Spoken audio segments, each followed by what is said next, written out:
I'm Pastor Dr. Kathy Nova Rochester, and as an HR practitioner, I see the issues within corporate Barbados where companies really need to start to look at more family-oriented policies to encourage women to be able to be at work, to be productive, but be able to still live that balanced work life. Rosehill, talk politics. This has been the Rosehill Show.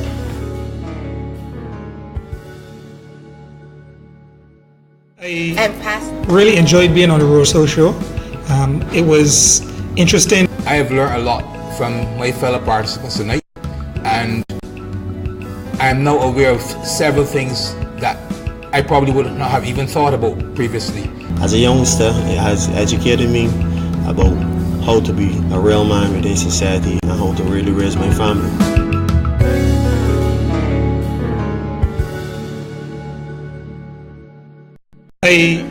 My name is Eric Marshall. I'm the candidate for St. James Central. Mark Adamson, that is my name.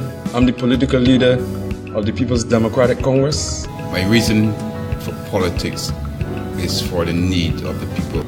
To help make this country a brighter and a better place for all people.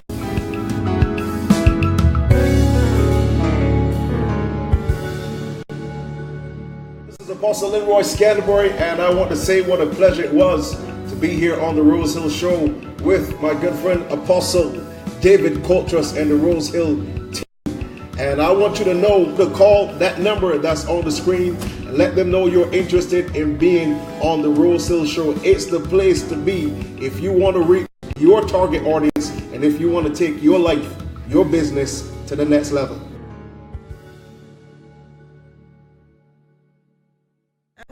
Hello, my name is Veronica Eversley. My name is Pastor Linda Jones, and I've been on the Rosehill Show. It's an exciting evening discussing the issues that are impacting women. It's not only informative, but also thought-provoking. What was impressive for me was the engaging host that we had and how he made us feel very comfortable. Continue to tune in. On Wednesdays at 7 p.m. You are watching the Rosehill Show. My name is Morris Lee. I'm the interim chairman of the Association of Public Transport Operators. It was a tremendous experience to be given the opportunity to share the aspect of public transport with the nation. Because essentially there are a lot of people that see vehicles driving up and down and are totally unaware of the things that affect this important industry. I'm pleased to tell you that you are watching the Rosehill Show. Good afternoon, my name is Chantal Brewster and I have just a few persons here with me who were recently featured on the Rosehill Show. And I have Kailashi. Kai, come on in.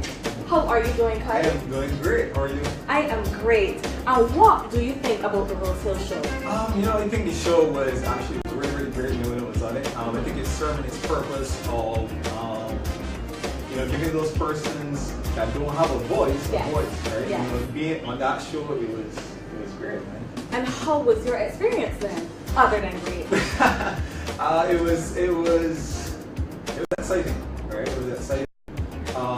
Just being in that environment, especially as an entrepreneur, in an interview, it brings things, to life. It was real. I love that for sure, right? And I think it's going to really impact network individuals as well. And there you have Kailashi, one of our featured guests on the Rosehill Show. And Kai, if you could describe the show in one word, what is it? One word. I would say impactful. Nice. Impactful.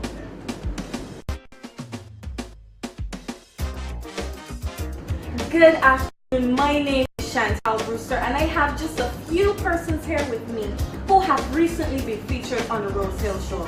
Antonio, step on in. I have here Antonio Williams. How are you? I'm good, how are you? I am great. What do you think about the Rosehill Show? I think the Rosehill Show is a very good avenue for people to display their businesses. For example, if you are a hairdresser, it's a good avenue to have a voice and show people what you can do. Yes. And how was your experience on the show? I had a great experience where I was able to display my entrepreneurship skills via my stepping stones lawn maintenance, and giving people a voice on how to take care and maintain their property.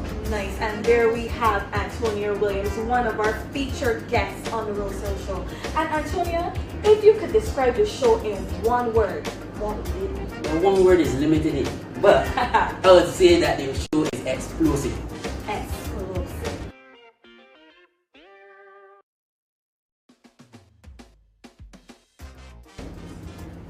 Good afternoon, my name is Chantal Brewster, and I have just a few persons who were recently featured on the Rosehill Show here with me today. First is Joycelyn Wong. Joycelyn, how are you today? I am fine, thank you. And yourself? I am great. And what do you think about this Rosehill Show? Well, I think the Rosehill Show is a unique tool for evangelism. That's how I see the Rosehill Show. In addition to being able to talk about your businesses, give your testimony, I do believe it's a unique tool of evangelism. Nice. And how was your experience on the show? I had a great experience. I was able to speak about some of the services that I offer. Some? And yes, some of them, because there are more. So to speak about more would have taken up the whole show. So I did have a good experience. I was able to, like I said, I was able to speak about some of these services, and that was a good opportunity to do so. Nice. So this is Joycelyn Wong, and she was one of our featured guests on the Rosehill Show. And Joycelyn, if you could describe the show in one word, what would it be? Unconventional. Unconventional.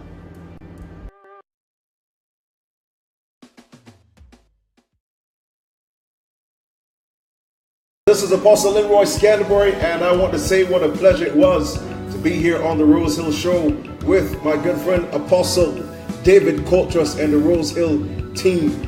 And I want you to know to call that number that's on the screen and let them know you're interested in being on the Rosehill Show. It's the place to be if you want to reach your target audience and if you want to take your life, your business to the next level.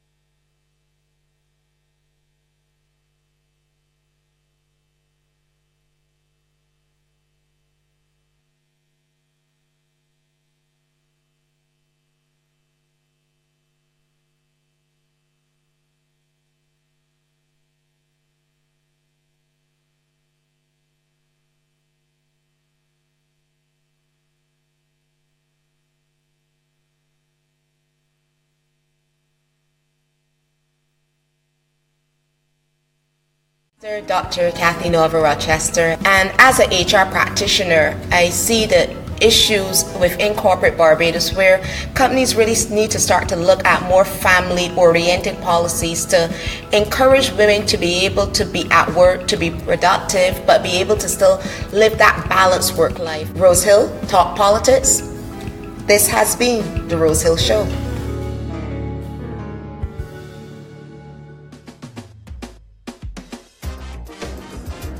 Good afternoon, my name is Chantal Brewster, and I have just a few persons here with me who were recently featured on the Rosehill Show. And I have Kailashi. Kai, come on in.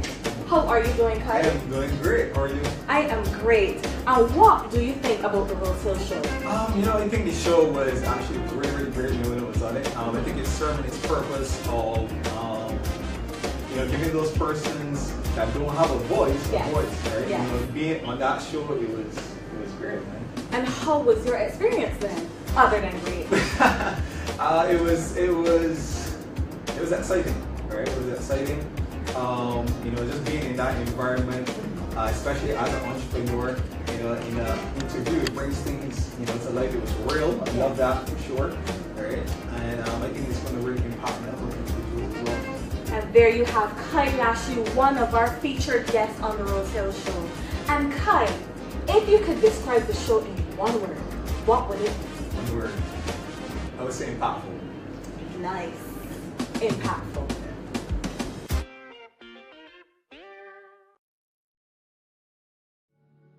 I'm Pastor Dr. Kathy Nova Rochester, and as an HR practitioner, I see the issues within corporate Barbados where companies really need to start to look at more family-oriented policies to encourage women to be able to be at work, to be productive, but be able to still live that balanced work life. Rosehill, talk politics. This has been the Rosehill Show.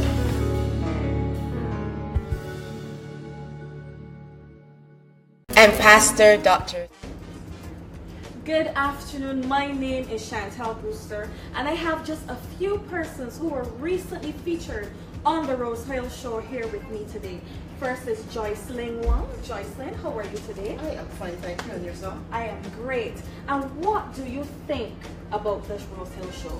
Well, I think the Rosehill Show is a unique tool for evangelism. That's how I see the Rosehill Show. In addition to being able to talk about your businesses, give your testimony, I do believe it's a unique tool of evangelism. Nice. And how was your experience on the show? I had a great experience. I was able to speak about some of the services that I offer. Some? And yes, some of them, because there are more. So to speak about more would have taken up the whole show. So, but I did have a good experience. I was able to, like I said, I was able to speak about some of these services, and that was a good opportunity to do so. Nice. So this is Joycelyn Wong, and she was one of our featured guests on the Rosehill Show. And Joycelyn, if you could describe the show in one word, what would it be? Unconventional. Unconventional.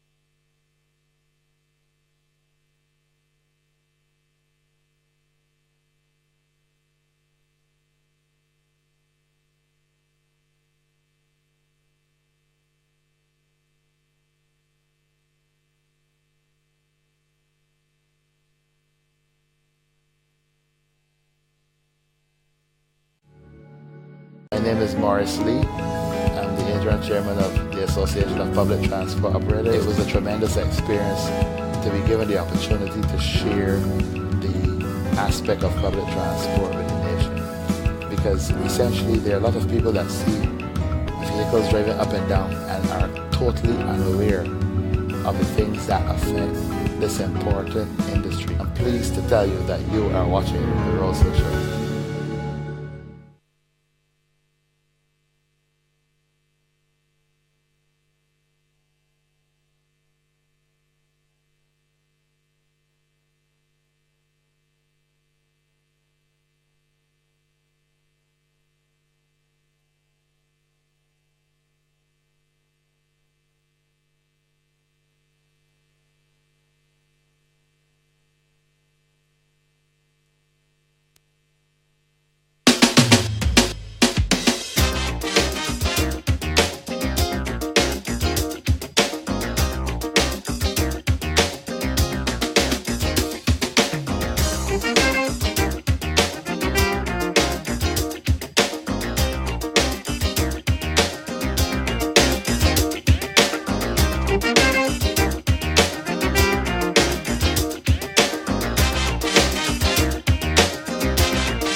evening once again, and welcome to Rosehill Talks Politics, a show where we just dive into the political scene in this season, where there are great anticipations all around Barbados as to when elections will be called.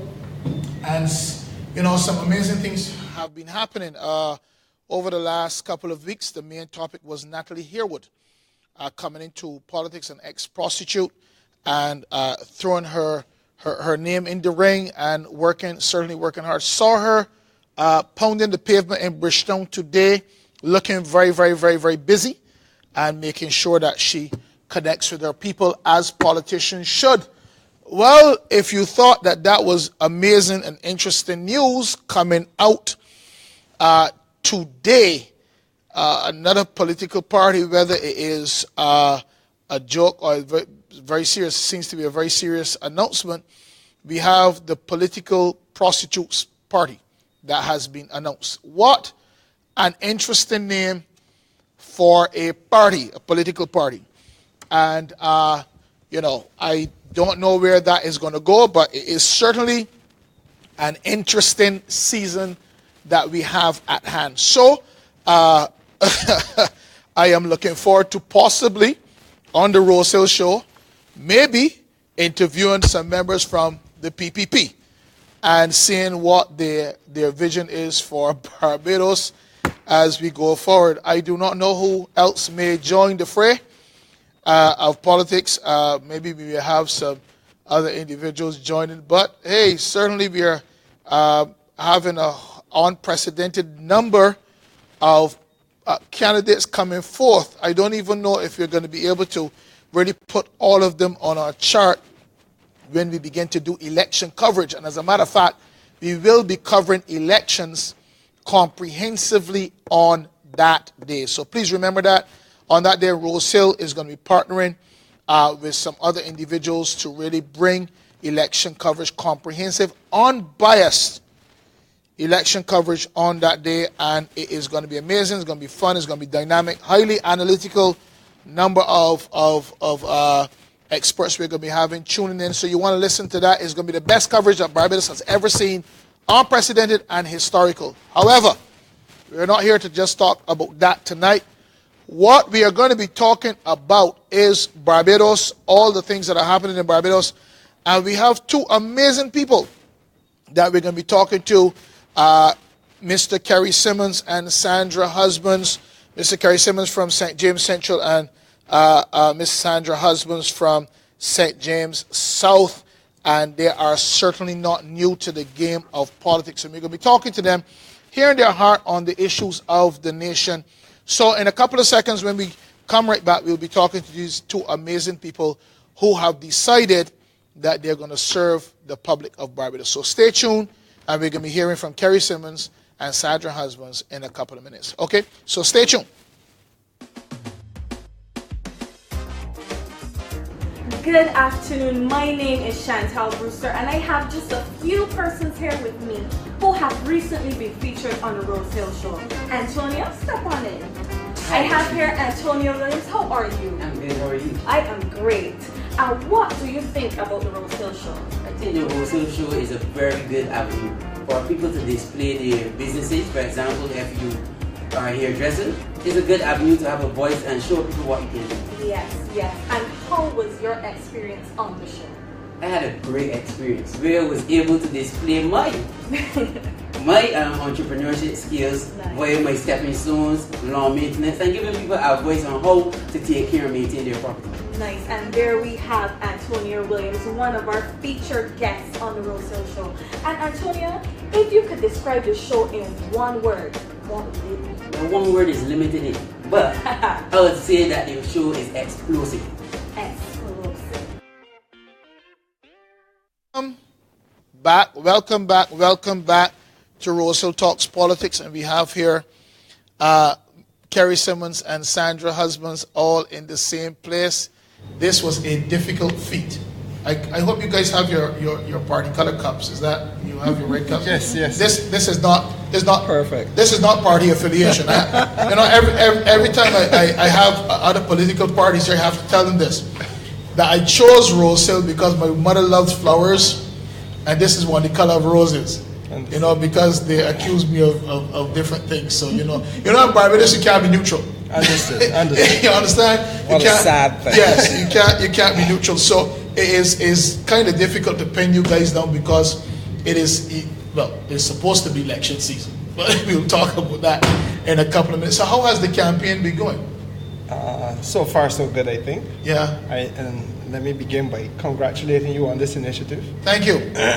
That means a lot to me. No, I say it seriously. I think that certainly you have outstripped the established media, all that. I can think of nowhere, for example, CBC. I could do without $9 million, but I'm just, No, but in terms of participation, yeah, And in terms of political education, okay, it is an important initiative. So, I'm happy to be able to participate. Thank you for having me. It is my conviction that Barbados needs to know. Right. And that's why I do this, because Barbados needs to know. But what we need to know the quality of people that we have. But what is equally groundbreaking is the fact that a church is actually taking the lead, because I think churches need to step in front and lead from in front. So kudos. Well, I think that I can probably break this news, and we'll be talking about this a bit more. So for election coverage, we are going above and beyond. I'm telling you, it's going to be something that Barbados has never seen before, and we're going to be staying with you from 6 p.m. until whenever the government is announced, and which is probably going to be 12 or 2 or whenever, even if it's 6 o'clock the next day. We're going to be staying with you. And what we're going to be doing, we're going to be going live on Facebook, we're going to be going live on YouTube, and we're also partnering with CETA for the entire night, unprecedented. Right. Okay, so CETA is going to be covering it along with us, for that whole night. And we're also going to be beaming into St. Vincent with Praise FM right there. Right? So, yeah, all that's going on behind the scenes. Okay, I'm telling you that we are taking this to unprecedented level, and the set is going to look nothing like this. Right? But I'm not going to let that cat out the bag yet. But when they see it, they will see it, and it's going to set a new standard in Barbados for what can be done, because we have absolutely brilliant people and creative people all across Barbados, and they just need a chance. And I just give my people here, a great degree of applause for just making all of this happen, starting from scratch and just making it happen, because it's them. I just do the talking. That's what I'm good at. On my report at school, it said David talks too much, but I knew that it was for a purpose. It was for a purpose, so it's working out. So we were having a chat, and I really want to ask you. Elections have not been called. We are really in a historical moment. The Prime Minister said something to the effect that history is made when you do something you have not done before. You are seasoned politicians. Yourself more than Kerrie, more than Sandra.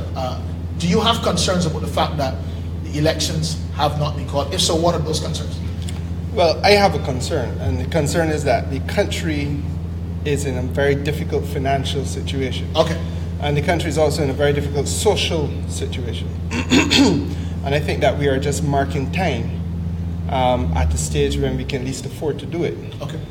Just to give you an example, that today, the former governor of the central bank indicated that we would have lost approximately $50 million of possible revenue as a result of the continued imposition of the National Social Responsibility Levy, the NSRL.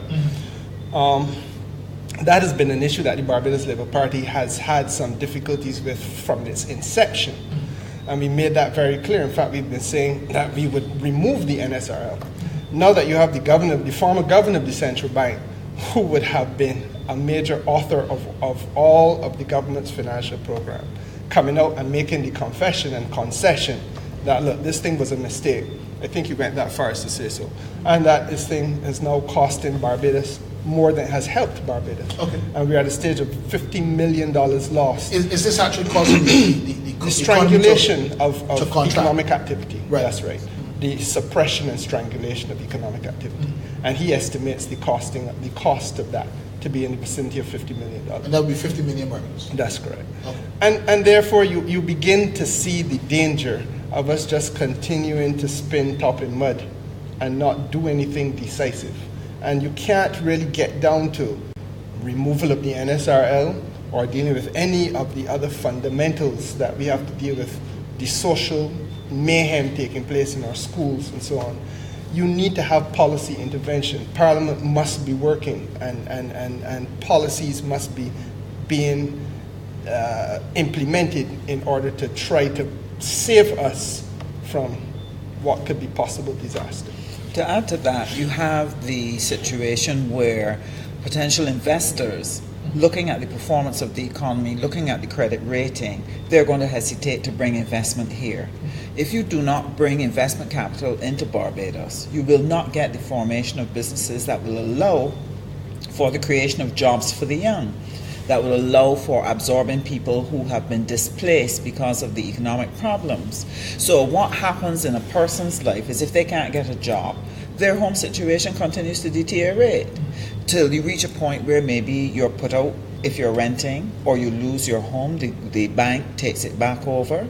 I've had 2 personal stories from people on whom the bank has had to move, people in middle class areas, and they both had strokes the very day that they took up the houses. So when you fail to act and leave that bleeding wound there, people's personal lives continue to deteriorate to a point of no return. Now, when you lose a house, even though you get economic recovery in another year, 2 years, 3 years, whatever, that person cannot recover their house in that time. Well, I wanna press into that. And you spoke of the social day. Albeit you talked about schools, but we'll talk about that. But I want to stretch that wider. Last week, we were talking to 4 young people, and I will give them credit for that on this program. They're young, even though Imran is not young, but they're there. So their ears are to the ground, and they were speaking of the level of discontent. I remember Kimar Safri said, for the first time, he's beginning to see increased aggression amongst the homeless as they, come for food, snatching food, and he never saw this. Certainly you're moving around your constituencies. What are you seeing on the ground socially amongst the people? What are they saying? There's pain. If that's the only word that I can use. There's sincere pain. Okay. The pain is felt and it's experienced in a household where, for example, you may visit on a Saturday and you would be asked quietly as you may be leaving just to come and have a quiet word with me. And the bottom line is, look, Mr. Symmonds, the reality is that tomorrow I would like to be able to do a proper Sunday lunch. Last Sunday, really, just try to put together a couple of things. I don't want to do corned beef for children Sunday. Can you help me with some? And that has been, I suspect you may have experienced the same thing, Sandra. The dignity of Barbadians is being violated because there is genuine hardship in this place. And because of the difficulty on the economic side, you are not getting the agencies of the state to be able to intervene with assistance either at all or in a timely manner. So that for people who have a housing problem, quite frankly, I hate to say this, but the National Housing Corporation is almost pointless today because they don't have the resources to lend the assistance that they were created to be able to lend. You go to welfare and you find that people wait indefinitely and turn around, send back and come another time. And they don't have the resources. And every single one of them, Rural Development Commission, Urban Development Commission, everybody's told you don't have the resources. I had to put together, with the assistance of people in the private sector, resources to help a family in a house that was in deplorable condition in Olive Lodge in my constituency. We did that privately because the state could not intervene to bring assistance in circumstances where a family was completely separated and children sleeping in a shop and so on. It's disgraceful. Now, before you answer the question, 2 of you have what I would say almost contradictory when you combine your constituencies. Almost contradictory constituency. You have probably some of the poorest and some of the wealthiest people, right? Yeah. So I also want you to address because there are a number of people that may think that the welfare is superior. So I also want you to also address that if you're seeing that the welfare is struggling as well. But I'll give you a chance to respond to what you're seeing on the ground. I can concur with Kerrie. You're seeing that widespread. What I've noticed over the years is that it is much greater and more people now are being dragged into poverty. And this is exacerbated by very poor government policy. So take, for example, you might be living in a government unit and the government, the NHC, may threaten you with eviction because you could not pay your rent, which may have been $55 a week or what have you. It makes no sense to evict the person in an economic situation like this. Why? Because the first place they have to go is welfare, and welfare has to pay $800 to house them. It doesn't make sense. It would make more sense to leave the person in the unit. But what we are getting in Barbados is extremely poor government policy. That is also reflected in the business sector, where the government, through BIDC, decided that they were going to put out people who were not able to pay the government estate rent, which meant that they could no longer function their businesses. So what does that mean? At least 6 people going home that cannot employ themselves. Where do they have to go? They have to apply for welfare. If those 6 people have responsibility for 4 other people in their home, you've now spread the poverty in the country through a misguided policy about stopping people from conducting business. If they're still employing people, work with them until things get better, and then you sort it out. So those are the things that need to be addressed. But I really want to bring you to that point, whereas, you know, persons are not paying rent. The government needs money. What would be the solution for that? You said, you know, wait until they come to a place where you can work it out. But how can we flesh that out? How do you see, what kind of program would you initiate amongst the business people? But it's a chicken and egg situation. Okay. The only way government gets money is if businesses are prosperous. Okay. So if government is not getting money, then the answer is not the oppression of your businesses to resolve the issue. What you have to do, your first priority, is to put economic policies and strategies on the ground that allow them to grow and make money, and then you take your cut. But if you take your cut while they're on the ground, then you choke them from being able to make money on the next round, which then worsens your situation as a government, because you only get money if they make money. So this is part of the economic problem that we've had for the past 10 years. If you don't understand how an economy works, you are going to do things that further damage and compromise your own situation as a government. Today I had a conversation with a man, and this conversation is becoming increasingly common. And I asked him, so, you know, I always start off my conversation like, so when are we going to call elections, you know? And he says, it doesn't matter to me. Right, you know, here or there, it doesn't matter to me. Whichever party gets in, you know, I still got to eat, or still got, and that's the general conversation. Out of that, I want to ask you the question: do you think that, because what you're saying and the response that I'm hearing of people doesn't seem to suggest that they understand the magnitude of what is going on in Barbados? So, as you interact with people, do you think that the average Bajan understands the extent to which we may or may not be in trouble? Well, my finding is that the many Barbadians make that statement: whatever government is in, I gotta live. And that is because they fail to understand that government and the governed actually act in partnership to allow them to live their lives. Right. So it's kind of like an escalator. If you're trying to get up the escalator to a higher place, a higher standard of living, then you need the escalator to be moving in the up direction. The role of the government is to see to it that the escalator is going up. If the government has the escalator going down because the economy is deteriorating and you're trying to get up, what it does, it nullifies your daily efforts as a citizen. Our citizens are still getting up and going to work and working hard, but they're losing ground, because the escalator is going in the wrong direction, nullifying their daily efforts to look after themselves and look after their families. So this is why, if we don't explain the difference between the government's role and their role, and how the partnership is important, they will not see why it is important to vote carefully. Because whoever is their partner will determine the ease or difficulty with which you are going to live your life.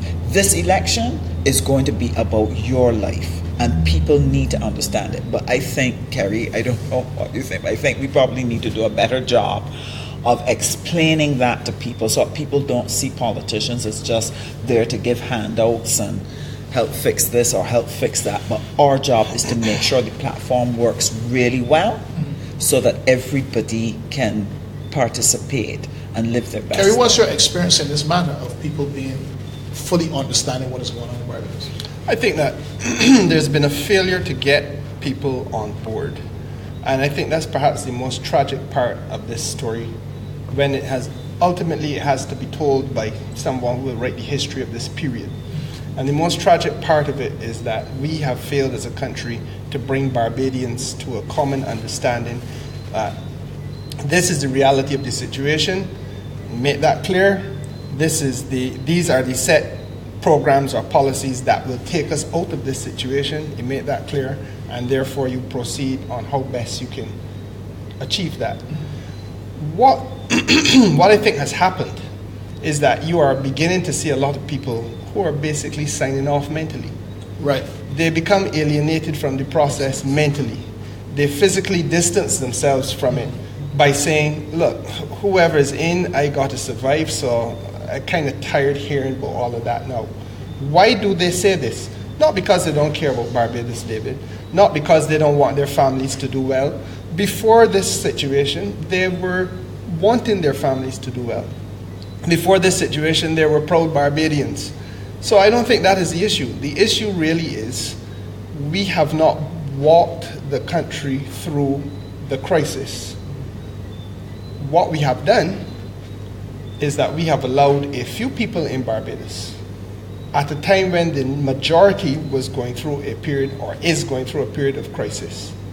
A few people in Barbados have lived large, and Barbadians, by and large, have seen a few among them consolidate wealth while they've got poorer. They see a few among them acquiring things and achieving status, while the bulk of the society is experiencing regression. And they ask themselves, how can this be? And they're conscious of the fact that they invested in a government on the basis of the fact that they felt things could be done better by this particular choice that I'm making by way of an X. And so therefore you begin to say to yourself, it is like, I suppose a woman would feel if she had 2 or 3 womanizing men in succession. Mm-hmm. Look, one is the same as the other, I prefer to be without. Mm-hmm. So you mentally sign off.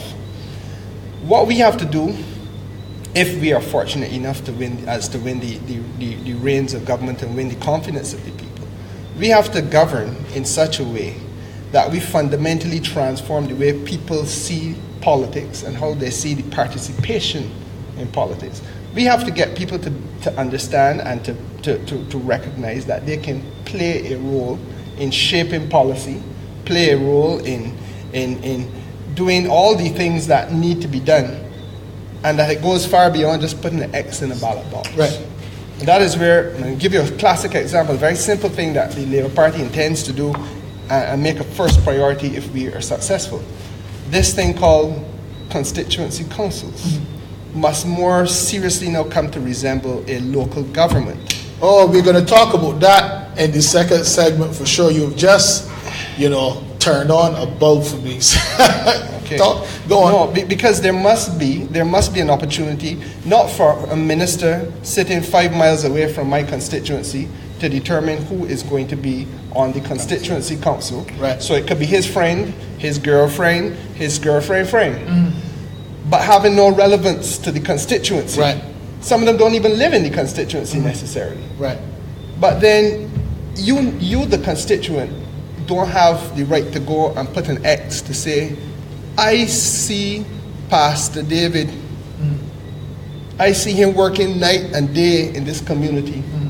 And because of the way he sacrifices, because of the way he is there for us, because of the way he holds our hands to help us develop whatever we wish to achieve, that is the man that I want. But you don't have that say right now. Right. And those are some of the things that we want to rewrite. We want to rectify and rewrite the script. Because there must be a more participatory democracy. Otherwise, people will sign off. And what I hear in the young people, I'll let you speak, Sandra, what I hear with the young people is that they reflect a lack of confidence that the system means anything for them. But if Barbados don't mean anything for a boy at 18 and 17, it will not mean anything for that boy when he becomes a man of 46 and 50. And then we have a crisis on our hands. When I was 18, I wanted to be part of this system. And I believe that when you were 18, you want to be part of it too. That's why we go out and work hard and try to raise a family and keep the family in a certain standard and do better for our children than our parents were able to do for us. And you don't hear young people speaking that language now. They say, well, I can bread for myself. And that's not how society is built.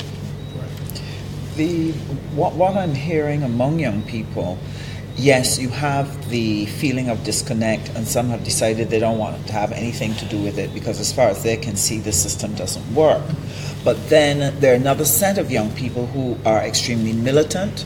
They're disgusted with what is taking place. They want to see different, and what they're doing right now, they're seeking and searching for ways to get around what they see as an old failed system, to see if they can create something new or engage in a different way where they can have an input. So I feel that there's a cadre of young people out there who, if given the opportunity, would want to engage, but they would have to feel assured that we're serious about their engagement, that we create the necessary platforms and avenues through which they can engage. And they have to be able to hear from us that we will take seriously the ideas and the concerns which they raise, so that they then feel affirmed in the choice to try to re-engage this process and allow them to help us to shape it. You'd asked a question earlier that we didn't get a chance to deal with, and that is how it is affecting the different levels, the working class and the middle class. Both Kerrie and I have very large middle class and upper middle class families, and I can tell you that the pain that you're feeling in the working class is also reflected at the level of the middle class. Right. Because many of them have difficulty, for example, in maintaining their children at university. Many of them are struggling with having the care of elderly parents and still trying to maintain their own homes. Some of them have lost their jobs because as companies try to adjust to the financial circumstances, they've been cutting not just people at the bottom, but managers also are being sent home. And when the retrenchment is happening, a particular category that has been hardest hit are the people who are close to retirement. And they now find themselves out there not able to get a job because of their age, have skills, but are not sufficiently advanced in their financial development to be in retirement. They still have a few years of a mortgage to sort out. They still have other things that they needed to sort out. And they are having a very rough time. These people also have been seeking opportunities to start something for themselves to try to make income. But because the spending power in the middle class is contracted, those ideas are not able to lift off. See how many of them are asset rich but cash poor? Asset rich but cash poor. And that is reflecting itself in their inability to pay their road tax or keep their insurance going or keep healthcare going or whatever the obligations they have. And they then have the pain and the embarrassment that, for example, when they go to the supermarket and they might be paying by the credit card because they don't have cash. They don't know if the credit card will hold what they're going to put on the counter. So they have to be taken out and put in and taken out. So there is a whole slew of pain at the middle class level. And the middle class are not ready to forgive the government for what it has done to them and their quality of life. If I may, on the asset rich thing though, I want us not to lose sight of the fact that there is a picture postcard beauty about the West Coast and the middle class in the West Coast that sometimes is overstated, and we have to understand where this crisis has impacted on these people. Okay. Your question is very legitimate. we have a set of people in the middle class of Barbados who have lost all of their allowances. Travel allowance, entertainment allowance, your home repair allowance. Correct. There are a whole slew of allowances that just disappeared overnight. Many of these people really and truly relied on the tax allowances to make it possible to maintain the motor car on the road, to make it possible to have the children both at university at the same time, or whatever. When once you've come to a point where these are pulled out of the financial structure that the home is based on, budgeting and long-term planning becomes a lot more difficult. Things get a lot tighter. Quality of life, therefore, then changes, because you no longer have the money that you would use to pay the money that you would pay the gardener. Correct. That you're now going to divert that to something else. Yes. Going out, carrying the family out to a restaurant on a Friday night or on a Saturday night, you're going to divert that somewhere else. The wife going to the hairdresser on a weekend, maybe she would do that now once a month, if so often. Cosmetologists and so on, put that one side. The knock-on effect of that then goes beyond just the middle class, but into those people, the gardener, the cosmetologist, the hairdresser, yes, everybody who was benefiting from these people coming to make their quality of life a little better, and they're providing a service to them. So their business in turn then falls off too. And that knock-off effect is what we're seeing in our constituencies. So that it is not just as simply put as the asset rich and cash poor, it is that the people who drive and have historically driven the Barbados economy have been the middle class, because they, by virtue of having a greater degree of disposable income, or a greater degree of immediate access to spending power, they then were able to say, look, David's a good, reliable gardener. I want him to come and work at me 3 days a week. I ain't got any money now, David. Sorry, gotta let it go.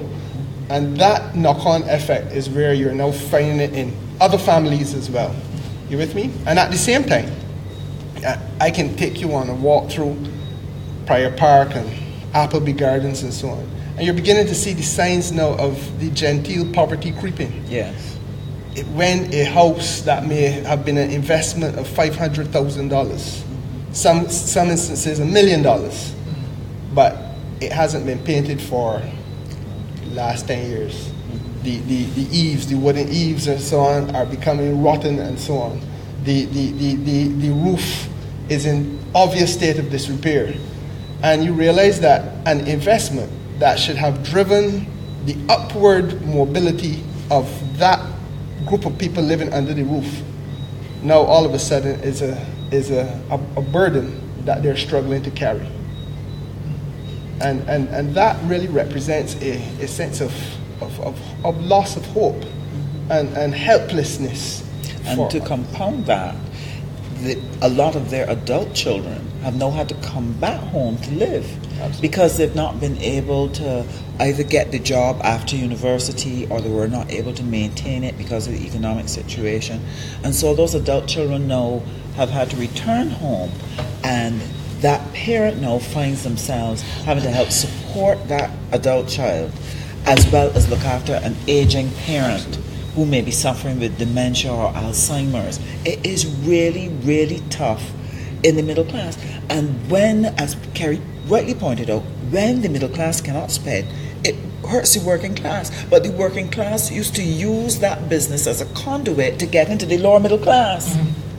When their businesses were doing well, servicing the middle class, they were able then to buy their own bungalow, move out from the village, move into a residential area, and see the opportunity of getting their foot onto the middle class. But no, they're suffering, and they're also trapped, because their children now cannot go to university, which is the way for their children to get out from the situation. And so that family is now locked down in a downward spiraling situation. The question that is ringing through my mind, and I know that we'll probably take the whole night to answer this, but really and truly, when you were speaking, Kerrie, you talked about this situation, and you went as far as describing it as a crisis. How did we get here? I mean, it's time for to answer that question. how did we get to this point? So many downgrades later, and how did we get to this point? I think we got here through negligence. I think we got here through ineptitude and incompetence. But worst of all, and I say this, I take no pride in this, I say this now with a sense of great pain. We got here, first of all, let me tell you why I say it with great pain. I say it with great pain because I'm part of the generation that did this to Barbados. I would have been at school and at university with some of the people who had their hands on the steering wheel while this happened. Right. But we got here also because of corruption and greed. And the Public Accounts Committee of Barbados has prepared and filed, laid in Parliament a report that will be ventilated during the course of this election. And it reads like a tale of absolute horror about the extent to which greed, simple lust for personal aggrandizement, put this country on its knees. Things that you would consider to be unthinkable, forms of behavior that you would want to believe were left behind in the days of the pirates. This type of stuff was allowed to happen in Barbados under the watch, really and truly, of a prime minister who seems not to be moved by anything. And I feel that part and parcel of where we have to go in the future has to be that every step must be taken to hold people accountable for forms of behavior which really and truly end up to be clearly hurting the country's financial well-being. And in addition, the changing the systems that allow those gaps to occur, that allow people to behave in that way, that is going to be very important. To me, the most offensive and most grievous of actions taken by this government was the failure to call elections in the timely, time-honored way within 6 months of your final year. All previous governments have always put in mind the estimates in timing the election. The time-honored tradition Can you please explain why? The practice is the new government should have the opportunity to set the estimates for their first year when they are in government. Mm-hmm. That should not be set by a previous government. So that is always taken into consideration. Please explain to those who are viewing, why would such an act be important? Because each government has its agenda, its policy, the sets of strategy. Okay. If you assign money to, if you assign 50 million to buying that box and 60 million to this, and that has been passed in an estimates debate, a new government cannot come and switch it up. They have to go back to Parliament. Mm-hmm. They can't just change it like that. Mm-hmm. So the time-honored tradition is you allow the new government to set the pace. 2 months, 3 months before an election, you pass an estimate for $4.5 billion. Your last estimate was, what, $3.3 billion. On what basis have you determined that you will now spend $4.5 billion when your revenues have never reached that level, far less the 3.3? To do what? We are now in the invidious position where there is no parliamentary oversight, and that 4.5 billion kicked in yesterday, and there is no one to say yea or nay as to how that is spent, who gets contracts, who gets hired, what has to be done with this. And to me, it is insulting as a Barbadian that you feel you can do that in front of my face, to my face, and know that you are capable of hurting me badly by how you are about to spend that money. Did we make a mistake or oversight in the framing of the laws of Barbados to allow such a loophole to happen? No, I did not anticipate a budget I don't think like this. I don't think we made a mistake in the framing of the laws of Barbados. I think the mistake was in not responding in a timely manner to the appearance on the horizon of a new thinking in political life. Please explain. But no, let me just go back to the example I gave of the corruption. Okay. For a long time, there has been an Auditor General. In fact, from the beginning of our independence, we had an Auditor General of Barbados. From the time we had an independence constitution. And the Auditor General of Barbados has been publishing reports about his audit of the various government departments, and that happens every single year. In more recent times, we have seen that there are forms of behavior which are, to be frank with you, questionable, and that has happened under successive governments. What we have not done, however, is come to a point where we say the Auditor General has to have more teeth to go beyond just issuing observations in a report, but he must now be able to trigger a process that can hold certain people accountable for that which he's pointing to in the report. Are you with me? Yeah. Now, we've come to the point in the Labour Party where we believe that that time has come. Yes. So we if we are successful in this election, we will strengthen the office of the Auditor General, because a level of accountability is now demanded, I think, and expected of all people dealing with the public's purse, at all levels where you deal with the public's purse. Right. I say to you that there appears on the horizon certain things that you sit down and you say, wow, I never thought this would happen. When we arrived here in studio, you were speaking about one of them, quite frankly.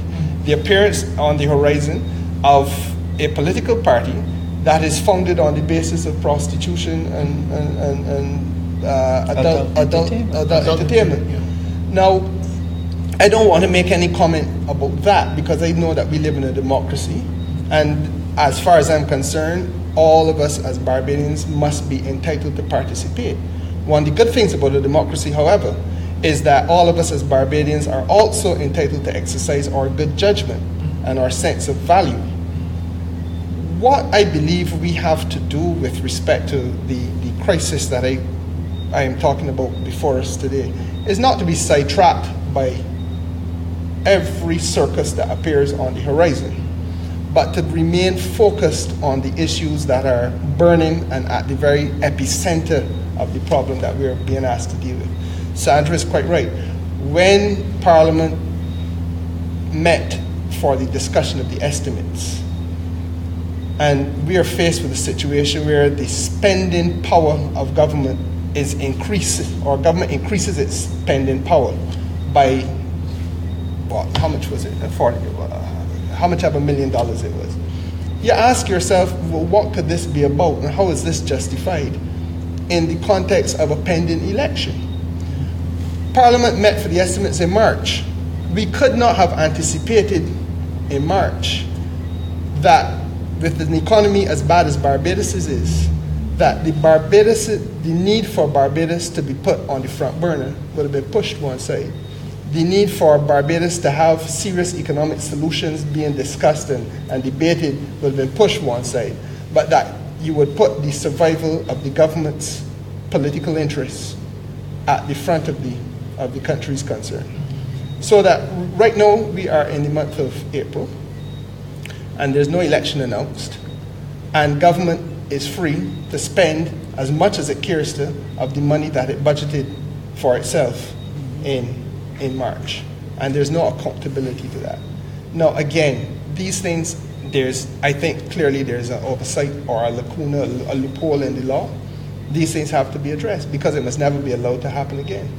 And I think that the solution that the Labour Party has put on the table is that there must be a fixed date for elections in Barbados, just like how in America you know that every 4 years on the second Monday in November of the fourth year there will be an election. no longer can we allow one man who is calling himself a prime minister to play footloose and fancy-free with the country's fortunes, calling it whenever he cares to, but at the same time doing whatever he wants to and leaving the well-being of the majority in jeopardy. And in addition to that, what the Labour Party is doing, the legislation for the Integrity Commission has been drafted. And this is important. It is not just that you have integrity legislation, but you're actually creating a body whose responsibility it is to investigate every instance that they consider to mash on the public purse or present some challenge in some way to good governance, to be able to pull it to themselves, do the necessary investigations, and send it to the Director of Public Prosecution. I want to ask you the same question. We don't have a lot of time before we close this segment, but I want to ask you this question. And if you don't complete it, then we'll come back to it. I asked this of all the other parties who were here. How important is integrity in running and maintaining the government? It is critical for confidence. The first thing that a citizen must be able to do is to rely on the word of a government. If you state in government policy that you're going to do X, Y, and Z, they must rely on the fact that you will follow through. Why? Because they then make plans about their life or their business based on the fact that you said you're going to do X, Y, and Z. That is one of the reasons why the Labour Party has always had a tradition. Its leaders tell you straight, do not go there and promise anything that we've not sat down, discussed, analysed, costed. Because if you say you're going to do it, you must deliver on it. When people have confidence, then investors will come and invest. Local business people will make provisions to expand their business based on what you have said. Citizens then say, oh, this opportunity is coming, I better prepare myself. I'll go to university, I'll go to SJPP, I will go here, I will go there, because I'm going to prepare myself for an opportunity that is going to come.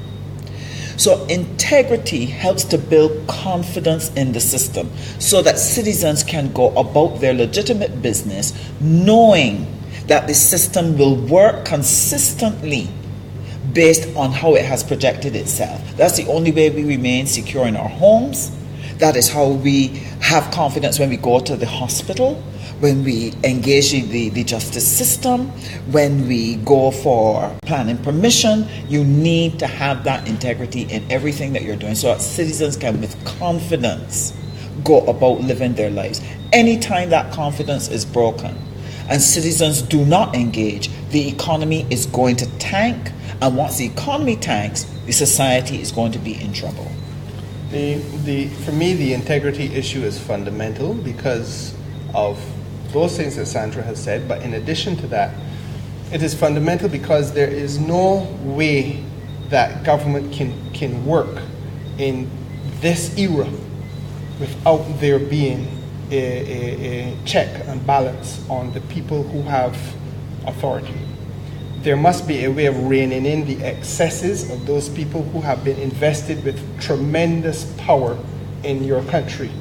Tremendous power to not only make laws, but to make directives, issue orders and directives which impact the society as a whole, and more importantly, impact the public purse as a whole.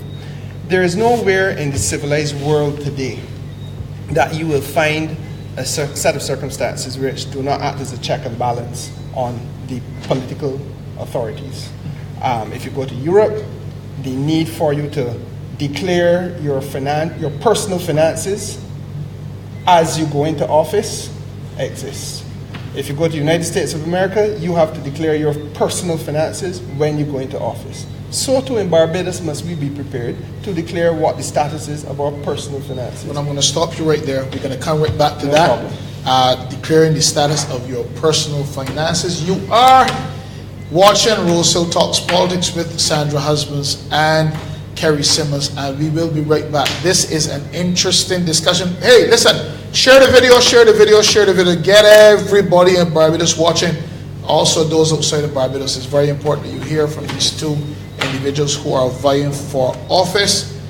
talk about their perspective on what is going on in Barbados. So I'll see you in a couple of minutes and we'll come right back to where we stopped with Mr. Kerrie Symmonds. Okay, see you soon. Good afternoon, my name is Sandra Husbands and I have just a few persons who were recently featured on the Rosehill show here with me today. First is Joycelyn Wong. Joycelyn, how are you today? I am fine, thank you. And yourself? I am great. And what do you think about this Rosehill show? Well, I think the Rosehill show is a unique tool for evangelism. That's how I see the Rosehill show. In addition to being able to talk about your businesses, give your testimony, I do believe it's a unique tool of evangelism. Nice. And how was your experience on the show? I had a great experience. I was able to speak about some of the services that I offer. Some? And yes, some of them, because there are more. So to speak about more would have taken up the whole show. So, but I did have a good experience. I was able to, like I said, I was able to speak about some of these services, and that was a good opportunity to do so. Nice. So this is Joycelyn Wong, and she was one of our featured guests on the Rosehill show. And Joycelyn, if you could describe the show in one word, what would it be? Unconventional. Unconventional.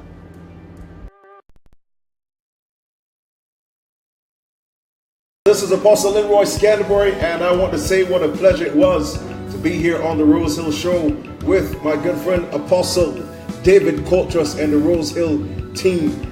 And I want you to know to call that number that's on the screen and let them know you're interested in being on the Rosehill show. It's the place to be if you want to reach your target audience and if you want to take your life, your business to the next level. Hi, good evening. My name is Eric Marshall. I'm the candidate for St. James Central. Mark Adamson, that is my name. I'm the political leader of the People's Democratic Congress. My reason for politics is for the need of the people. To help make this country a brighter and a better place for all people.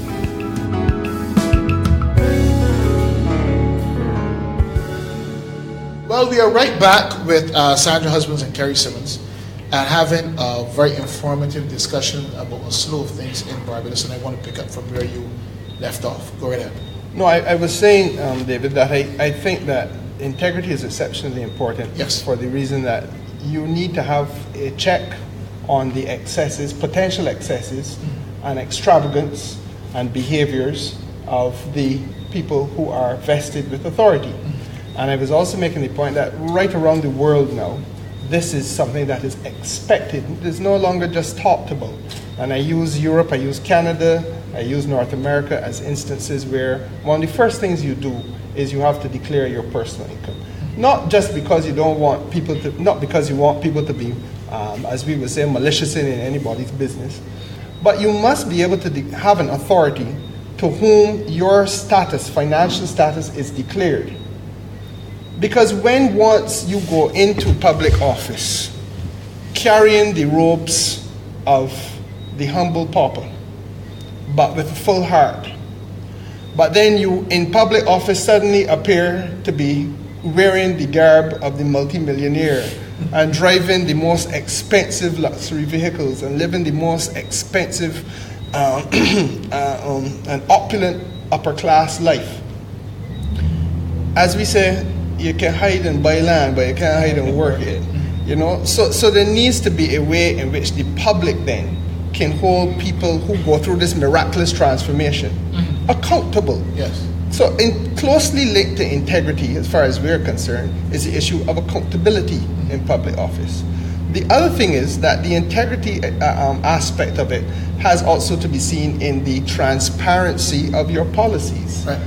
You must now have a Barbados where people can say, look, we have a difficulty with how you are governing or how you are performing as a member of parliament. Correct. Or how you're performing as a minister. And on the basis of the fact that, and I'll give you an example, and I'm not just being political, this is a reality in Barbados.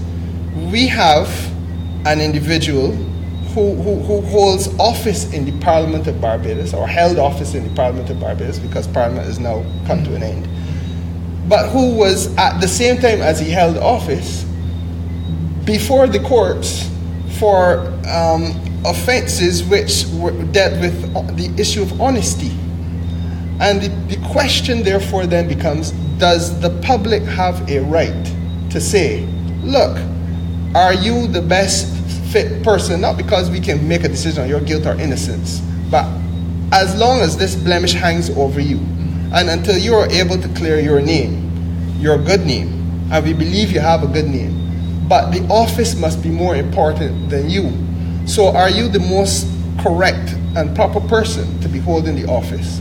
Because you can't allow the office to be besmirched by what is transpiring. And therefore, the right of recall, which we do not now have, should also be something that can be put before the public. Are you with me? Yes. So that what we are trying to say to the country is that there needs to be a modernizing of the democratic structure, where you can send Kerrie Symmonds to Parliament, but equally you have a right to say, Kerrie Symmonds, you should no longer be there, and I am waiting for 5 years to pass to remove you. Right. You should be able to say to Sandra Husbands, you can be sent to Parliament, but on the condition that you will declare what it is that your financial circumstances are today. Because if, Sandra Husbands, the car that we've seen you driving for the last 7-8 years suddenly transforms itself into the most expensive Mercedes-Benz available in Barbados, then we have the right to ask, how did you achieve that, Sandra, on a minister's salary or on a backbencher's salary? Are you with me? I'm with you. And this kind of broadened participation and this kind of holding of people to a level of accountability is what, as I say to you, the developed and I think, quite frankly, the civilized world is saying has to be done as you go forward. I want to throw the cat amongst the pigeons. I want to do that. Forgive me in advance. We always hear promises from politicians, and that's one of the challenges that people are having. How do we know that this is going to happen? And this is something. Well, some of it has already been done. Okay, well, talk to me. Let me say to you on the question of declaring assets. The leader of the Barbados Labour Party has already declared on the floor of Parliament her assets. And before leaving the Barbados Labour Party, Mr. Owen Arthur also declared his assets. And that was done because we raised the issue against this government that they came to office in 2008 on a platform of transparency and accountability, and that they did everything to the contrary. And that one of the first steps you should do is to begin by the declaration of assets. We have also said that integrity legislation that we intend to put before Parliament is on the website of the party. It is there for you to go home tonight and look at, and you're invited to comment upon it. I think Sandra made that point earlier tonight. We are the only people who have drafted the act and put an act out there, a bill, a draft bill, put it out there and said to the public, look, this is what we want you to invest in. Tell us where you feel the strengths are, tell us where you feel the weaknesses are. We were prepared to tweak it if we get significant and satisfactory comment. But this is what we are saying to you, we're asking you to hold us accountable on. Well, one of the things that we were talking, oh, sorry, you had a comment. No, I was only going to say that past behavior is always a predictor of future behavior. And one of the things that the Barbados Labour Party has done, and I'm really very proud of it, is that at the end of, when we were last in office, at the end of each term, we always published promises and performances. So everything we put in a manifesto, we then gave you an account for how much of it has been accomplished at the end of that term. And we were able to accomplish a lot. That's why Barbados had grown so much, because the economy itself was able to, I think the economy had doubled and the government revenues had grown as well. And that is why Barbadians have started to live so well, because we were able to deliver on the promises that we had made. Well, in this segment, I want to begin to be a bit more specific in terms of,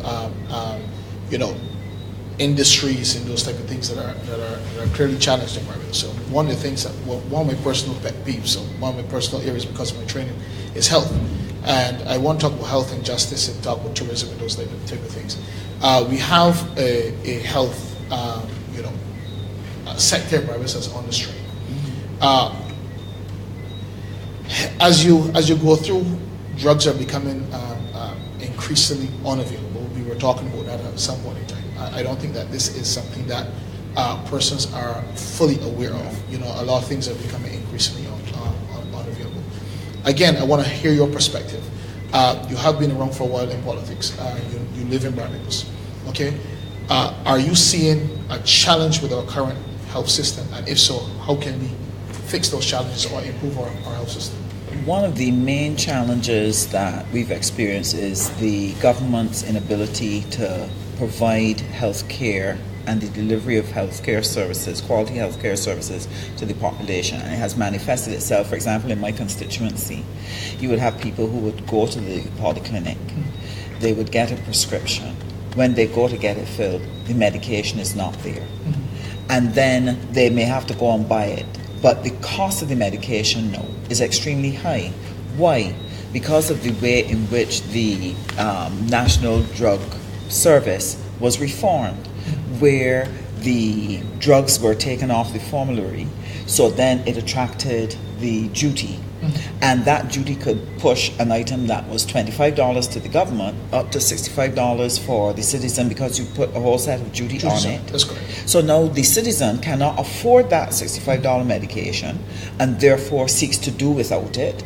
By seeking to do without it, you have a health crisis. So instead of spending $2,400 a year on that person, giving them the medication free or letting them pay just $25 for it, they now present to you once a year as an acute case, stay in your hospital for a week, which is going to cost you between $4,000 to $6,000 to take care of them, plus the reduced productivity that would occur across the nation. Not only the person who's ill, but the person who has to stay home and take care of them. Right.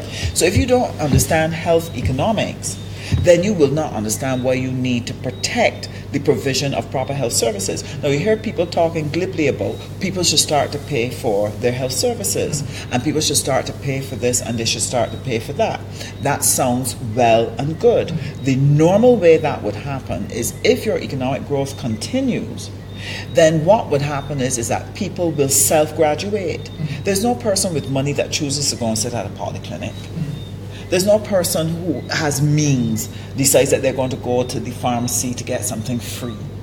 So if you continue the economic growth, your children will be able to afford to pay for their services or buy their own health insurance. That is the way in which we help people to graduate away from the provision of government services. But if you have to stop it at this point, and people now have to divert income from the other spending they would normally do and shift it into education and health, then the other places, the businesses that grew up to service the other areas where they were spending, they will collapse. So you're actually going to cause the economy now to go into a chokehold again.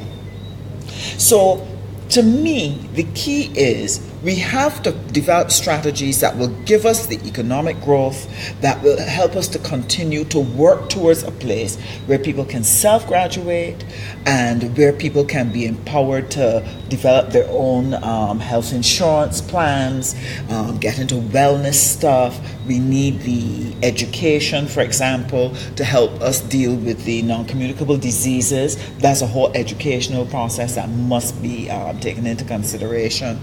And the government policy, for example, one of the things in our manifesto is that what we want to do is to reduce taxes on the items that are healthy food and help to promote wellness.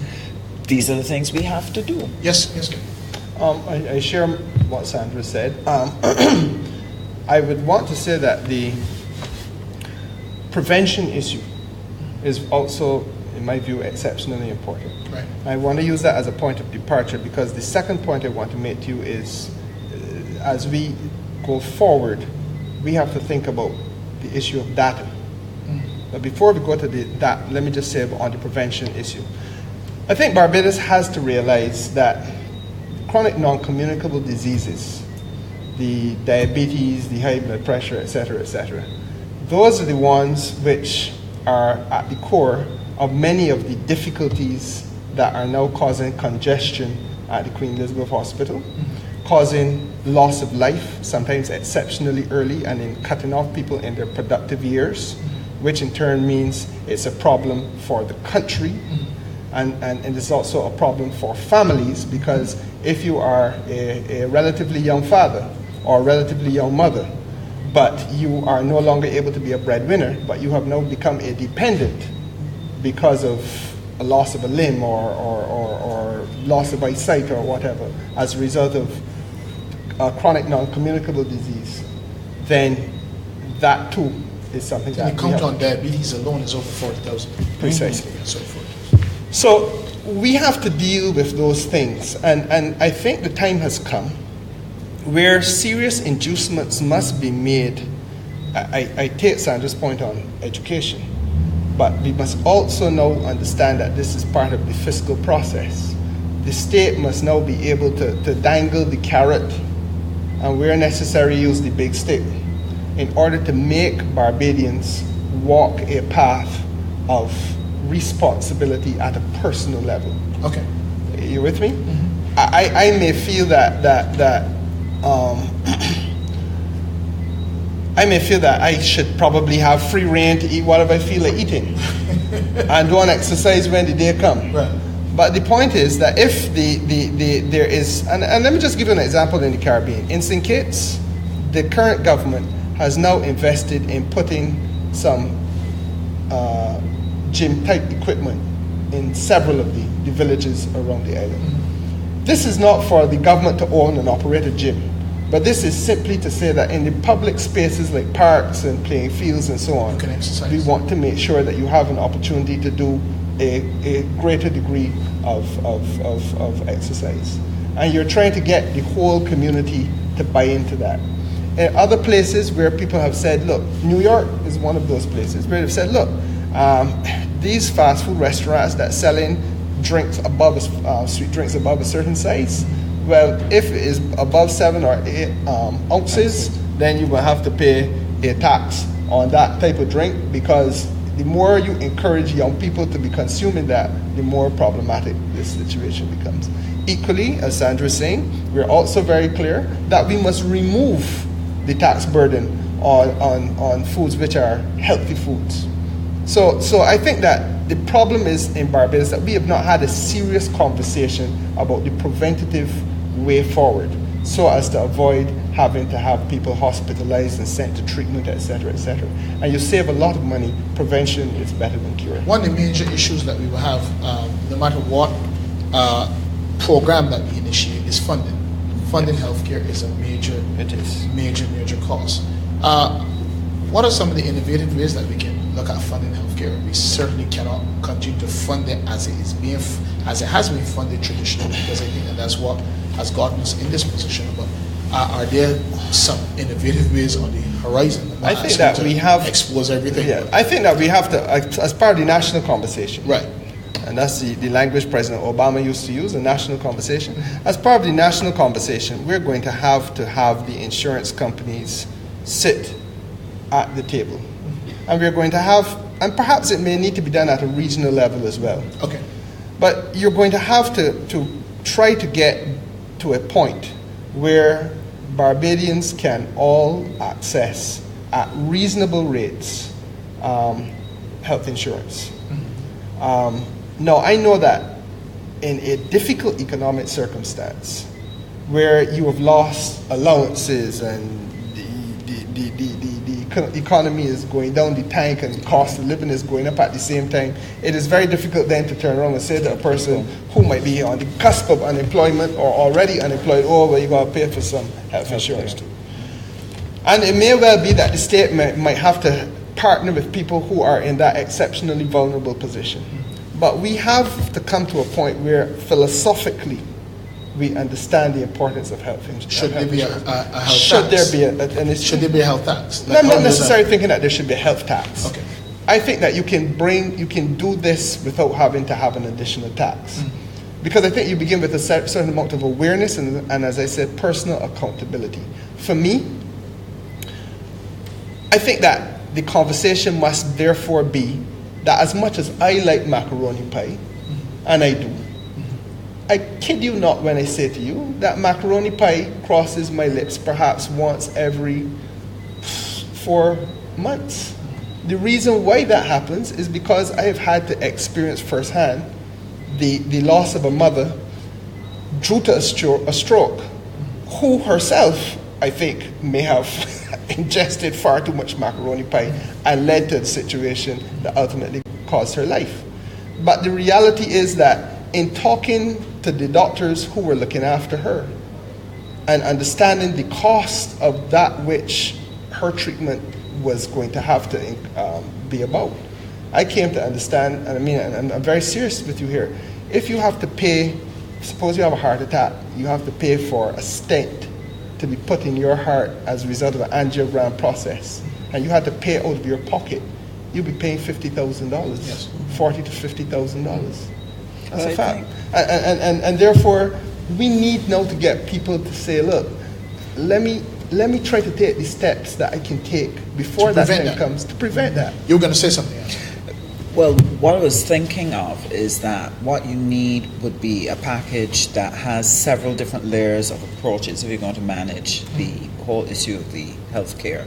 And Kerrie would have outlined a number of them. That one, you need the education, you need to address the non-communicable diseases, you need the carrot and stick to help people to stay on a regime of the proactive approach of having community exercise and community wellness programs. All those are the things that you would need to look at.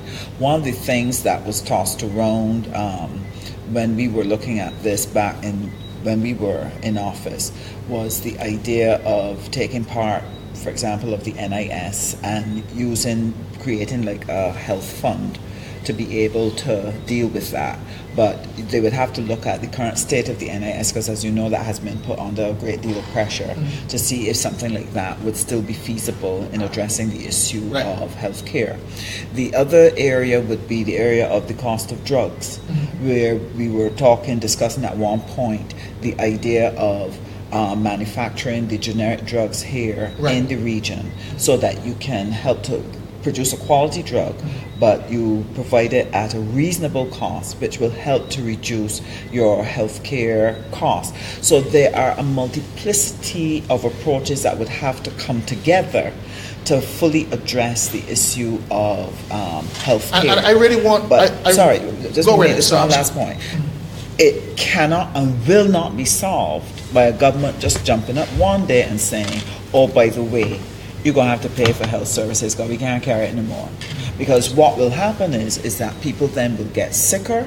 They don't go to the doctor because they can't afford it. They can't afford to pay the fees for whatever. And you have a bigger problem on your hands because now the productivity of the economy now begins to tank on you. So it calls for a careful package of measures to deal with the thing in a holistic manner. And it calls for the engagement of the citizen to participate meaningfully in how are we going to make the nation healthy, how we're going to get our children healthy, how are we going to give our children healthy eating habits. They're sitting all the time with their computers. How are we going to get them off the couch and outside doing some playing, doing some running, that type of thing. Those are the things I want to take you back because I want to cement it in the minds of the people. Because again, this is an area of concern for me. I've been a pharmacist for about 20 years or so, 21 years. So I've seen changes. And as we were discussing about the whole idea of manufacturing companies in Barbados, manufacturing pharmaceuticals, we're talking about a multi-billion-dollar business, okay, that needs to be seriously considered by the government. Fortunately, it is not virgin territory, because right across in walking distance from where we are right now is Collins, which is Caroline Laboratories, which is an amazing operation that over the years they have honed it to perfection and produce all the histals, all the histotacins, all the B-sides, all the hydrozones, all the beta as a whole complete line of things that people take every day and are shipped across the region. All you have to do is go and consult them and say, listen, right? We need to tweak our laws so that we are allowed to, as India does. You know, India says, well, you know what? You can own the molecule, but you can't own the process, right? So we can tweak our laws so that we can manufacture things to make them cheaper for our citizens, and therefore the medication is more accessible at a more reasonable price, and huge amounts of funding can come into Barbados. Again, the model is right across the street. You consult the people. That's number one. Number two, as I was saying to you, our pharmacists are very well trained, exceptionally so, very, very well trained. And you consult a number of the older pharmacists, and they will tell you exactly to make anything from here to toenails. It is there. The books are there, and you can understand them. I can call a number of names off the top of my head. Again, it's about engaging the citizens, and you can have an industry that is right there. So you brought that up, so I just want to throw that out there. In addition to that, we're talking about funding. What room do we have for something like, because we have to find ways of subsidizing our healthcare, what room do we have for something like medical tourism? Yes. I was going to raise the issue of medical tourism because we had discussed that in the last administration, that India earns billions of dollars off of providing services. We have very highly trained doctors. Correct. We have services. The key to it would be building a hospital that provides the good basic services and the additional things that the specialist care would need, and then invite investors to come and bring in the specialized areas. And you can earn enough money from off of that activity that you can subsidize health care now for your regular citizens. And again, as I said, your well-to-do citizens will graduate themselves and move on, because they're not going to come to sit down somewhere to wait for something free. So I think we need to continue that and to look at whether we can introduce something like that. I think David, that you are to be congratulated, because you're thinking out of the box, and that is really what is required as we go forward. Okay. The idea of having a Carlisle Laboratories type operation expanded in Barbados is really an idea whose time has long come. The fact of the matter is that it is important for yet another reason. We have to begin to understand that this thing called government is not just a series of independent silos functioning separately and distinctly from each other. Government is about interfacing and interacting between different departments in order to advance the cause of the interest of the collective, which is the people of the country.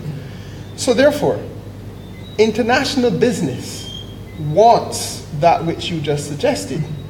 We when we talk about international business, have to understand that it is not just about some foreigners coming here, setting up a place that only maybe 10 or 15 Barbadians work at, and dealing with the accounting for a big multinational corporation in the United States of America or Canada or England. But really and truly, it is how Barbados uses its resources and its skills in order to sell into the international community, in order to make money available for ourselves. Yes. So therefore, you have, and I'll give you an example that already exists, it's medical as well, a lens tech, where you take the creation of lenses that you'll be using, the contact lens and so on, but it's done here to prescriptions coming from Europe, and then put on an aircraft located, the building itself is located just next to the airport, and in quick time every day they're sending out things to Europe. I see no reason why we can't do some manufacturing of drugs here, and I see no reason why we can't service the region and the hemisphere. It is a multi-billion-dollar market. Get a niche in the market. But what you also have to do is to be prepared to go out there into the wild blue yonder and identify some of the potential investors, make the linkages between those investors and their companies and what we have here, so that we can get that type of operation off the ground. Now, for the purposes of the point you make with regard to helping us in terms of the cost of healthcare, that is a fantastic way forward as far as I'm concerned. Equally important is the need for us to become part of the 21st century and use the digital technology that is already in existence, but which we do not know use satisfactorily. And as a consequence of not using that, we make the cost of healthcare in Barbados far more cumbersome for our people. And managing healthcare becomes far too difficult an exercise. Now, classic example, a polyclinic. You should be able to go to a polyclinic of your choice anywhere in Barbados. You should be able to go and say, David is my name and I have a problem with whatever, my kidneys and so on. And there and then they should be able to access your information on the computer. Now, in Barbados, unfortunately, we cannot do that across the island. Maybe I'll do it between one or two entities, but we can't do it across the island. We have to move to that point because it's critical. Moving to that point, however, also requires government not to be an impediment to the process, to slow it down, which it now is, but government must become a way of advancing and accelerating the process. To get to the point where you're accelerating the process, you have to have the legislative infrastructure that says that there is a framework within which your personal medical records are satisfactorily protected. And therefore, if someone goes and wrongfully accesses your records or shares your records with another entity without your permission, that there's a penalty for doing that. Now, right now, the fact of the matter is that we don't even have that at the level of the piece of paper or card and the pen. So that Barbados is loitering really and lingering far behind and making the burden or making the process of healthcare become too burdensome, when really and truly we can use the technology that is available and make life a lot easier. I am told by doctors that the waiting time in a polyclinic could be reduced by perhaps 50% or more if you had access to the technology. I just want to say this and segue into something else, right? I remember having a conversation with you, Sandra, and I remember we were talking about the Barbados factor. And I think that far too often we don't engage. Like you have a number of doctors working in the polyclinic, and very often they are at the level of just writing a prescription, right? But they have amazing ideas, and we have to begin to tap into the intelligence that is in Barbados. That's very, very common, and you're going to get amazing ideas, and you're going to get more fluid and efficient structures and systems being invented in Barbados for the good of us. Now, health and tourism. And that sandwiched right in there is the South Coast Sewage Project. Health and tourism. I have heard, again, trying to count about the pigeons, I've heard some more people say it's the BLP's fault, you should have done a better job at implementing a better design system. I'm hearing people say, it should be better maintained. So, people like to blame other people. How serious is it a crisis when you look at it? Is it a crisis? Is it being blown out of proportion?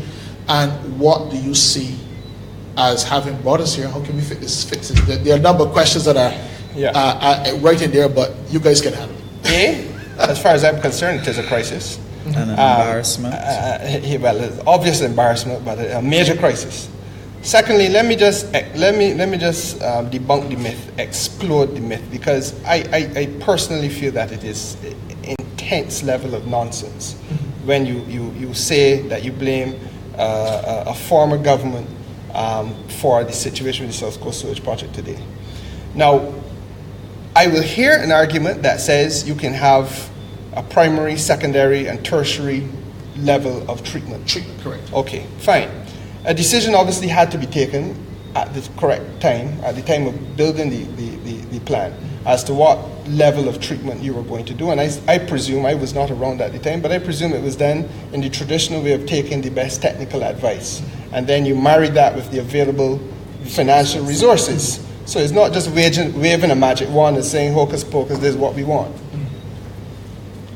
But that apart, if I give you the most recent and high performance motor vehicle, most technically developed motor vehicle, and I leave it with you for 8 years or 10 years, and during that period of time you just drive it up and down, but you don't maintain it. You don't check to make sure the oil there, you don't make sure that the parts that have worn down need to be replaced and so on. The time will come where that beautiful vehicle becomes virtually useless to you. And that is what the story is with the South Coast Sewage Plant. The real crisis has been as a result of a failure to maintain it. And not just being partisan political when I say this. I say this again because of the fact that I've been around this business called politics now for 15 years, and I have done a lot of reading about what happened before. We as Barbadians need to wake up and smell the coffee. As a country, we have failed ourselves because what we fail to maintain is that which we spend the most money to achieve. We build elaborate, lovely buildings, and then we don't maintain them. We have several schools around this island that are in a disgraceful and deplorable state today. Our children are going to these places, and you visit some of them, you go in the bathroom. I in a state of shock. But the reality is that we don't adequately maintain our government offices, we don't adequately maintain our schools, we haven't adequately maintained our hospital, we haven't adequately maintained. Is this a mentality or is this poor financial planning? I think it is poor planning. I think it is poor planning. But it is poor planning that has become a cultural thing in Barbados, where it's like a mash-up and buy-back culture. You let it run down. The pavilion could run down because a new one will come. So that must change. That's not a partisan thing. That is saying to this country that we can do better for what we have. We have our buses. I mean, you know, and as a little boy at school, I used to... You still have those? Well, we have fewer buses now. But as a little boy at school, I would get in the bus, you know, and a noise would take place. In those days, you had conductors. Because some conductor would quarrel because fellas in the back of the bus or in the middle of the bus digging out the leatherette off the seat. And then you will write down, so-and-so love Sandra, or whatever, you know. And that kind of wanton destruction really has to be something that we do something about as a country. But I want to come back to the other part of the South Coast Sewage Project. The situation today also has to be seen in the context of what it is doing to our tourism investment. Right. Now, let us not fool ourselves. One of the worst things that an island that depends on tourism can have happen to it is in the middle of its winter season, middle of the tourism winter season, when you are getting the largest majority of your tourists. To have your major source markets, which are Britain, right, Canada, United States of America, and also Germany now. Right. All four indicate to their people, look, Barbados is a place where we would advise you not to go on the basis of public health and safety issues. If you go, I ain't telling you don't go, but if you do go, and we're advising you not to go, then stay off of the south coast of the island. Now, that effectively is what has happened in each of those four cases. That's what the advisory technically basically says. And that sends a signal about Barbados right across the world. It sends a signal about our tourism product right across the world. But worse than that, it undermines the effort that our hoteliers are making in order to, and let's face it, this is not like Jamaica where we have a large amount of foreign-owned hotels. A lot of the hotels on that south coast are locally owned. I want to stick this in here, okay? And you know, but Florida has had it. I'm just repeating some stuff that was said. Florida has had a situation. But you're better than this. You're better than this. This is beneath you. And then, don't just repeat it. No. I'm saying this for a reason. Florida has had such a situation, and England has had such a situation. So if those major markets have had such a situation, why should we be worried? And that's something that was thrown out there. Yeah, but that's exactly what it was. It was just thrown out. Because you cannot contextualize Barbados and Fort Lauderdale. And let us be very real. What happened in Fort Lauderdale can happen in Fort Lauderdale without having the slightest impact on Miami, which is only 30-odd miles away. But I always ask my questions for a reason, right? Because it can happen in Fort Lauderdale. People, and this is the reason why I have this program, so that people will be enlightened. Because it's important that people understand that, you know, Barbados could fit into some of these places several times. Yes. You can. So continue, sir. No, it is, and I hear the argument. I was really disappointed when it fell from the lips of senior people in the government, because I thought it was really a moron's melody. You can have a a problem in Fort Lauderdale without it having the slightest degree of impact whatsoever on Orlando, which is 210 miles away. So Florida's economy is not necessarily, tourism product is not necessarily impacted because there are so many other alternatives. Yeah. Disney World is there. Precisely. So something happened in Fort Lauderdale don't affect Disney World. Disney World is 200 miles away from there. Who knows? Better yet, who cares? And the same principle. Sometimes you have hurricanes passing through and devastating one part of the thing and not touching Disney Absolutely. World. So we have to be real. But I think you can't do that to Barbados because Barbados really and truly what happens in Barbados affects the whole of Barbados. Well, you can do it to Barbados if you don't have these conversations because people link the two together. And again, I said that's why I ask these questions because there's a need for illumination, which often does not happen. But to me that is akin to saying, well, I know of 2 other houses burning out there, so I don't know what you're quarreling about that our house burning down here. I mean, that does not make any sense. I don't care how many other places has the problem. Sewage is not to be on the street. And don't treat me like a ninny by trying to make me believe that this is an ordinary, normal occurrence, that these things happen. No, they don't. It's not happening everywhere all the time. And we have to solve the problem and we have to fix it. And they have not done so. What the extent of the economic impact do you think that this is having on the country? But that's the other point I wanted to come to because let me just say this to you. I'm very clear in my mind about this. Barbados does not compete on the basis of cost. We are a high-priced destination. Yes, that's correct. We are the most high-priced of the destinations in the Eastern Caribbean. Let's get that straight. So what we compete on is a value for money proposition. People come here knowing, well, you're going to pay a lot of money to go to Barbados, but you expect value for money. You expect roads of quality. You expect the sanitation trucks to be on the road and cleaning up the garbage from off the streets. You expect that you will not be confronted with the scent or presence of sewage running in the street. You expect that there will be safety. These are the things that we compete on because that is what is supposed to cut us apart from the rest. Nobody is going to set up a supermarket, for argument's sake, and say, oh, I have the most expensive meat and the most expensive rice. Come and get it. But when you go and look at the shelf, the meat bad, the rice off-colored, the potatoes spoiled, it makes no sense. So if we are going to compete on the basis of those other things, because we can't compete on price, then we got to get those other things right.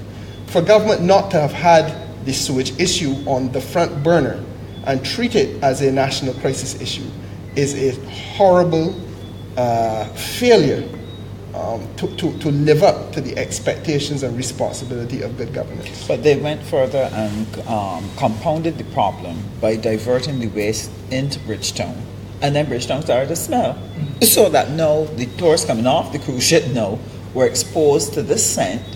So it was as if, are you really trying to destroy the whole tourism product then? I want to say one other thing, Sandra, because you're onto an exceptionally important point now for my constituents. Because I have gotten repeated calls from people in the Arch Hall and Bennett's area, which is at the foot of Mangrove. And in fact, I've gone there myself and seen septic trucks going up inside Mangrove. Now, I am not allowed to go into Mangrove and ask whether what the septic truck is carrying in there and why it is going in there or what it is dropping off in there. Wow. But the reality is that the smell after the trucks go up in there seems to suggest oh my goodness. that now is the next step in this exercise. And that too is unforgivable because you cannot now impose on another part of the community the pain and difficulties created as a result of the incompetence that you generated. But you see, all of this comes because you have a government that will not act. a Prime Minister who will not lead, ministers who will not perform. And you have a situation where you were alerted to this several years ago, you did nothing about it, it continues to happen. So you've been on the street now for 2 years, you've done nothing about it, and all you're doing is compounding the problem rather than sitting and dealing with it in an upright, forthright way. And bring it under control so that you can save the economy and save the nation. But in the minutes that we have left, we have so many things going awry in the country. We have an economic crisis, we have social crisis, we have health crisis on the South Coast, and our healthcare system all around. How do we come back from this? Is it possible? We have a lot of downgrades. How do we come back from this, and how long will it take? We have to come back from it. I think that Sandra made a very important point. We have to walk this country through and talk the country through these challenges one by one. Unfortunately, the new administration, and we hope it will be the Barbados Labour Party, will be confronted with, as you say, a series of crises. Yeah. But you can't shrink or shirk the responsibility that you have. This is really not a time now for holding a bank holiday and having to jump up and say, yeah, we won. This is a time of putting our shoulder to the wheel and trying to get some serious work done to rectify a very bad situation. But it can't be done without you knowing and your congregation knowing and their neighbors and friends as a result of their coming here and hearing. They also must know that the problem we have in education, we want to tackle this way. The problem we have in tourism, this is how we want to do it, and we want you to play a part in the following ways. The country has now to be part and parcel of the solution. And they must be brought on board and told frankly, look, this is what we're up against. This is how we want you to help to solve this problem. And beyond that, there must be people placed in every one of these crisis areas whose job it is 7 days a week or 5 out of 7 days a week to go to work, how many hours a day they work, with nothing to do but to make sure that a certain series of expectations are identified and met so that you keep account. If no one is being held accountable for the process, then there will be no accountability in the process. And right now, that's the problem about it. Yes, one of the things I'm really, really pleased about was when we sat down around the manifesto and looked at the steps and stages that we will go through. And for me, there are 3 basic areas that we have to look at. We have to stop the bleeding in the economy. That is critical. We have to rebalance some of the imbalances that have gone on within the economy that affects how it functions and how it affects people. And then we have to transform and move forward into our future. And for me, I was really happy, pleased, delighted, looking forward to the pathway that we have set out in order to take the country from where it is at and work our way through to a place of prosperity. And I look forward to the citizens engaging the process, not sitting like a spectator sport watching it, but as Kerrie said, getting involved and understanding that there's a role that they have to play in being able to make it happen. We have a number of initiatives that will help to relieve the pressure in households and in businesses. And then you have a set of sectors that we want to advance those sectors to help create and generate the growth that is necessary in the economy. And in there, young people are going to find an opportunity again. Small businesses are going to find a platform that they can function from. Our key foreign exchange earners are going to find policies that are conducive to supporting them in getting out there and making that happen.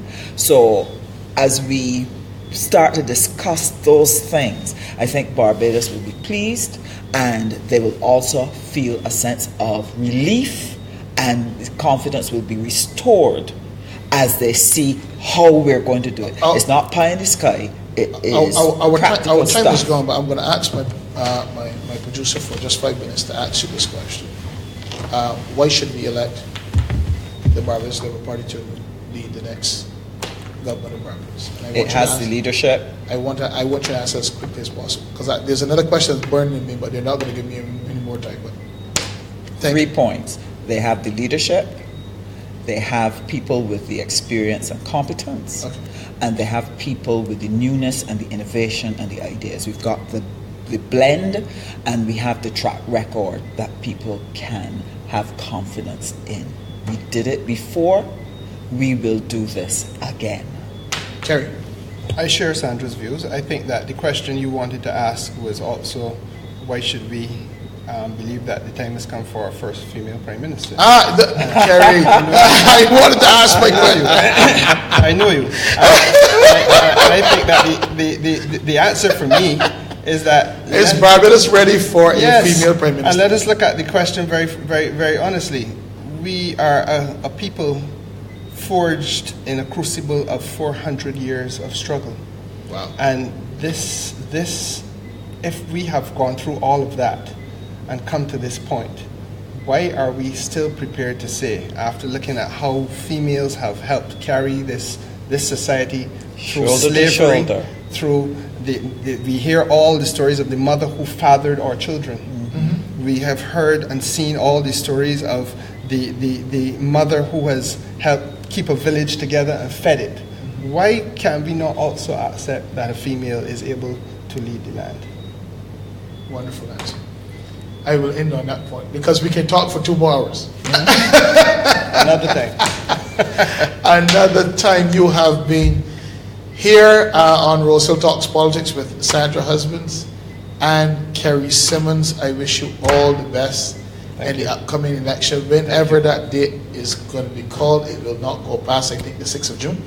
But we will see what happens. And I am sure that you are prepared along with the rest of your party members. And it is certainly an interesting election going forward. And we do not know in the time to come who else will throw in their hats and form a party. But you guys are focused. You fought this race before, and you will continue to do well as you fight it. You have been watching Rosehill Talks Politics with me, your host, David Coulthrust. Please join us every Wednesday at 7 p.m. when we discuss politics. We're going to be doing that again next week. Once again, look out for the election day. We're going to be having comprehensive and unbiased coverage of our election process. It is going to be amazing. It is a first. This is a season of the making of history. You know, we've never had so many political parties, so many different, such a diversity of candidates, and we have never had the church comprehensively covering elections in Barbados. And you're going to be wowed, you're going to be amazed at the quality and the excellence, the analysis, and the historical perspective of the constituencies, the candidates, and everything. We're going to be talking about you guys. We have been doing research for months on this, and we've been collaborating with our Guyanese friends to do our graphics, etc., and doing all kinds of things to really present something of very, very, very, very high quality. I want to thank all of you for joining, all of you who made this possible, who made all your wonderful comments. Sharon Eiffel is saying, God bless you both. Sandra Lord Breedy is here saying, BLP to the world. John Phillips said, well done, Sandra and Kerrie team, BLP. You had all your... Rod Clark just said, great discussion. Jack Belgrave, Nia and team, the way... He didn't say the way forward. I like this. He says the way is forward. So he's not just talking about one person. I like that. He's talking about everybody. Jack Belgrave, yes. Michelle Crawford, in agreement. There are a lot of people who jumped on, who are praying for you. And I really believe, beyond partisan politics, all of us live in Barbados. That's right. And we want to see our neighbors eat, our children go to school, our elderly taken care of. This is what Barbados is all about. When the election finishes, and it will finish, okay, we are back to Barbados. That's right. And whoever governs the country, we pray that they would do a wonderful job. I pray for your health and your strength, because it's going to be a tough process. And may God bless you, and may God bless all the political parties who have jumped into this to offer their services, their talents, and their abilities to Barbados, to serve Barbados. God bless you. We will see you next week, Wednesday, for another wonderful discussion. Remember, share this with your friends, share it all over Barbados, share it all over the world, and make this the #1 place to hear all of your information about politics, both present and the upcoming election. God bless you. Have a wonderful night and an exciting week. Thanks for joining us. See you next week.